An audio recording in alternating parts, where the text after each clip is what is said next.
ഭിന്നശേഷിക്കാരുടെ ഉന്നമനത്തിന് സർക്കാരിൻ്റെതായി തന്നെ നിരവധി പദ്ധതികളുണ്ട്. അതിലൊന്നാണ് തൊഴിൽ സുരക്ഷ ഉറപ്പാക്കാൻ പ്രത്യേക എംപ്ലോയ്മെന്റ് എക്സ്ചേഞ്ചുകൾ.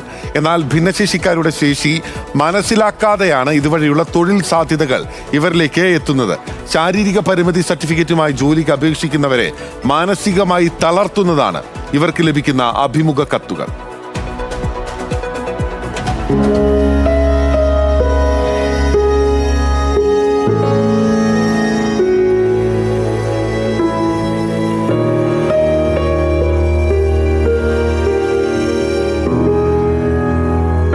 എന്നെ സംബന്ധിച്ചിടത്തോളം എൻ്റെ ഉമ്മയും എൻ്റെ പെങ്ങന്മാരും എടുത്തു കൊണ്ടുപോയിട്ടാണ് ഞാൻ സ്കൂൾ വിദ്യാഭ്യാസം നേടിയത്.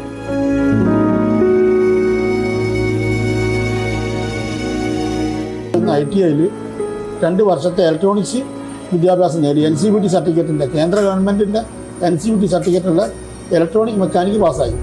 അതിന് അവിടെ നിന്ന് തന്നെ MHRT പാസ്സായി. 6 മാസത്തെ കമ്പ്യൂട്ടർ MHRT, പിന്നെ 6 മാസം ടൈപ്പ് റൈറ്റിംഗ് അവിടെ നിന്ന് കിട്ടി. ഇതൊക്കെ ഞാൻ പഠിച്ച ഒരാളാണ്.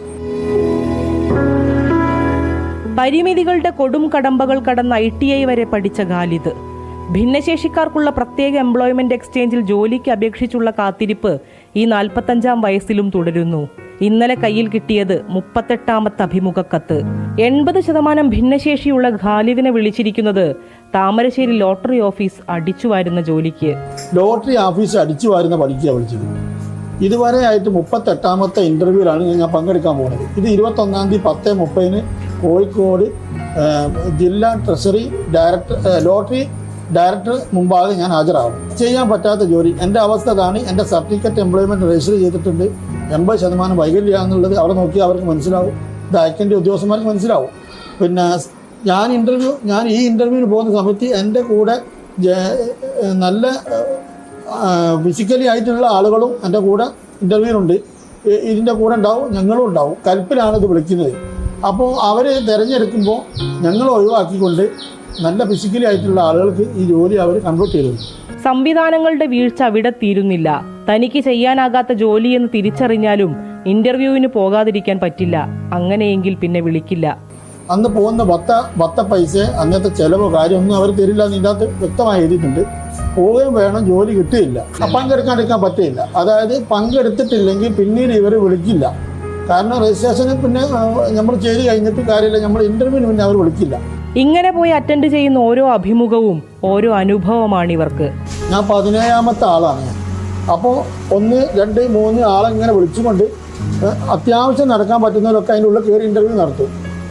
എൻ്റെ പോലത്തെ ചിലപ്പോൾ 2 or 3 പേര് വേറെ ഉണ്ടാവും നടക്കാൻ പറ്റാത്തവർ. ഞങ്ങൾ വണ്ടീൻ്റെ മുകളിൽ ഇരിക്കുക. അപ്പോൾ എൻ്റെ നമ്പർ എത്തുമ്പോൾ പറയൂ, അവരോട് അവിടെ ഇരിക്കാൻ പറയും, ഇതുപോലെ കഴിഞ്ഞിട്ട് അങ്ങോട്ട് വരാമെന്ന് പറയും. അപ്പോൾ ചിലർ നമ്മളെ അടുത്തേക്ക് വരലുമില്ല. കാരണം ഒരു ഒപ്പിട്ടാൽ മതി അവർക്ക്. അത് ചിലപ്പോൾ അവിടുത്തെ പ്യൂണോ അങ്ങനത്തെ ആരെങ്കിലും ഒന്ന് വന്ന് നമ്മളെ കൊണ്ട് ഇവിടെ ഒരു ഒപ്പിട്ടാളിയെന്ന് പറയും, അവരങ്ങ് പോകും. അപ്പോൾ നമ്മൾ ഇൻ്റർവ്യൂ കഴിഞ്ഞ് മറ്റുള്ളവരവർ അവരെ എല്ലാ കാര്യങ്ങളും ചോദിക്കും. നിങ്ങൾ അവരെ വരെ പഠിച്ച് അവരെ സർട്ടിഫിക്കറ്റൊക്കെ വാല്യുവേഷനൊക്കെ നോക്കി അവർക്കൊക്കെ കറക്റ്റ് ചെയ്ത് കൊടുക്കും.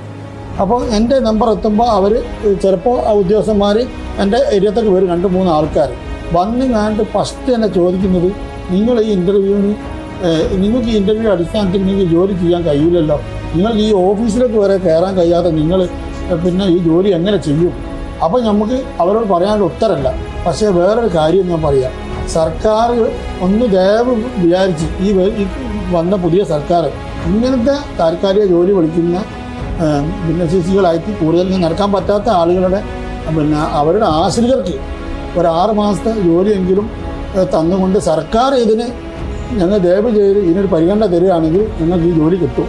ശരിക്കും ഉത്തരമില്ലാത്തത് പക്ഷേ എന്താണോ നന്നാവാത്തേ എന്ന ഈ സംവിധാനങ്ങളോടുള്ള അവരുടെ നിസ്സഹായ ചോദ്യത്തിനാണ്. ശാരീരിക വെല്ലുവിളി നേരിടുന്നവരാണെന്ന് പറയാറ്. പക്ഷെ ഒരു ഭിന്നശേഷിക്കാരനോട് ചോദിച്ചാലേ അറിയൂ ഈ ചുറ്റുപാട് എന്തൊക്കെ വെല്ലുവിളികളാണ് അവർക്ക് ഉണ്ടാക്കുന്നതെന്ന്. പരിഹരിക്കാവുന്ന പ്രശ്നങ്ങളാണ് ഇവയൊക്കെയും എന്നുള്ളതാണ് യാഥാർത്ഥ്യം.